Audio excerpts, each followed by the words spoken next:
रात के ठीक 9 बजे थे। देश का एक बड़ा न्यूज चैनल अचानक ब्रेकिंग न्यूज फ्लैश करता है। देश के एक बड़े घोटाले का खुलासा। स्टूडियो में एंकर चीख रहा था, स्क्रीन पर लाल पट्टी दौड़ रही थी, तेज म्यूजिक, डर, गुस्सा, सनसनी, पूरा देश देख रहा था। लेकिन अगले ही दिन वही खबर गायब हो जाती है। ना कोई डिबेट, ना कोई फॉलो अप, ना कोई सवाल, जैसे वो खबर कभी थी ही नहीं। और यहीं से शुरू होता है असली सवाल, क्या मीडिया सच में बिक चुका है या हम कुछ समझ नहीं पा रहे? अगर तुम सोचते हो कि मीडिया सिर्फ खबर दिखाता है तो तुम सिर्फ आधा सच जानते हो, क्योंकि असली खेल कैमरे के सामने नहीं, कैमरे के पीछे होता है।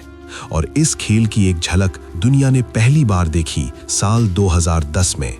साल 2010 एक नाम अचानक पूरे देश में गूंजने लगा, नीरा राडिया, एक कॉर्पोरेट लॉबिस्ट।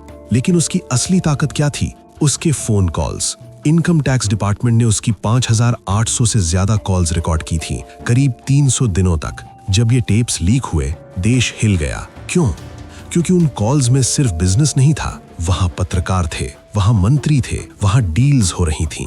एक टेप में एक बड़ा पत्रकार किसी कॉर्पोरेट के लिए सरकार में मंत्री पद दिलाने की बात कर रहा था। दूसरे टेप में एक मशहूर एडिटर किसी कंपनी के फायदे के हिसाब से अपना कॉलम लिख रहा था। अब सोचो, जो लोग रोज टीवी पर आकर कहते थे हम आपको सच दिखाते हैं, वही लोग किसी और के लिए काम कर रहे थे। और सबसे खतरनाक बात क्या थी? ये खबर सबसे पहले किसने दिखाई? छोटे प्लेटफॉर्म्स ने। बाकी बड़े चैनल्स चुप। क्यों? क्योंकि जिनका नाम था वो खुद उसी सिस्टम का हिस्सा थे। मीडिया को कहा जाता है लोकतंत्र का चौथा स्तंभ। 3 स्तंभ होते हैं, विधायिका, कार्यपालिका, न्यायपालिका और चौथा मीडिया, जिसका काम है सरकार से सवाल करना, जनता को सच बताना और गलत को एक्सपोज करना। लेकिन अगर यही मीडिया सवाल पूछना छोड़ दे तो क्या होगा? 1975 देश में इमरजेंसी लगी। सरकार ने प्रेस पर सेंसरशिप लगा दी। हर खबर पहले सरकार को दिखानी पड़ती थी। लेकिन कुछ अखबार झुके नहीं, उन्होंने अपने पन्ने खाली छोड़ दिए। क्यों? ताकि जनता समझ जाए सच्चाई दबाई जा रही है। ये था असली मीडिया। 1991 भारत ने अपनी अर्थव्यवस्था खोली, विदेशी कंपनियां आईं, एडवर्टाइजिंग बढ़ा और मीडिया धीरे धीरे बदल गया। पहले मीडिया था मिशन, अब बन गया बिजनेस। और बिजनेस में क्या जरूरी है? प्रॉफिट।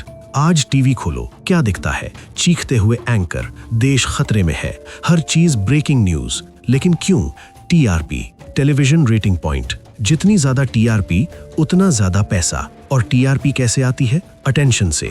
और अटेंशन कैसे आता है? डर, गुस्सा, विवाद। इसलिए अब खबर नहीं बिकती, इमोशन बिकता है। अब सोचो, अगर खबर भी खरीदी जा सके तो? यही है पेड न्यूज, मतलब पैसे देकर अपनी तारीफ वाली खबर छपवाना और उसे ऐसे दिखाना जैसे वो असली खबर हो। इलेक्शन कमीशन तक मान चुका है ये एक ऑर्गेनाइज सिस्टम है। लोग वोट देते हैं, लेकिन डिसीजन किस पर लेते हैं? उसी खबर पर जो उन्हें दिखाई जाती है। अब सबसे बड़ा सवाल, मीडिया को चलाता कौन है? ज्यादातर बड़े चैनल बड़ी कंपनियों के पास है।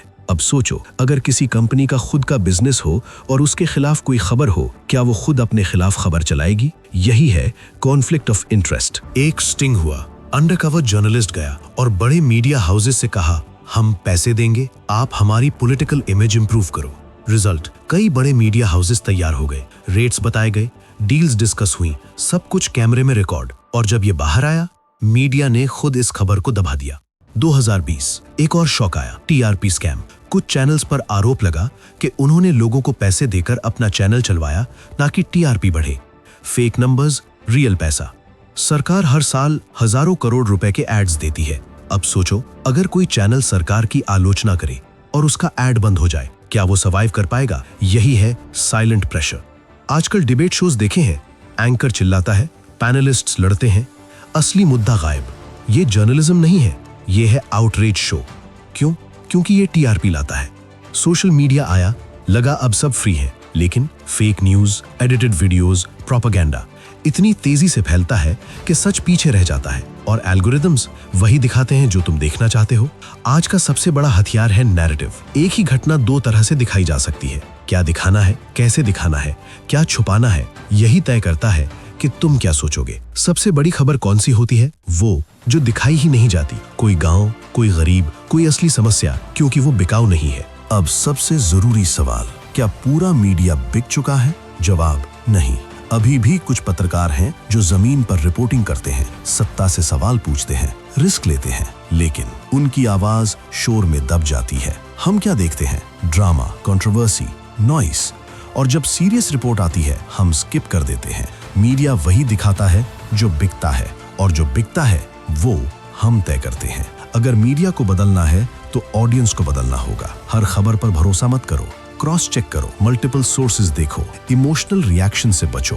वापस चलते हैं उस खबर पर जो रात 9 बजे आई थी और अगले दिन गायब हो गई। वो दबा दी गई, या वो झूठी थी, या हमने ही उसे भूल जाना चुना। तो अगली बार जब तुम कोई खबर देखो, रुको, सोचो और खुद से पूछो, क्या मैं सच देख रहा हूं या सिर्फ वही जो मुझे दिखाया जा रहा है।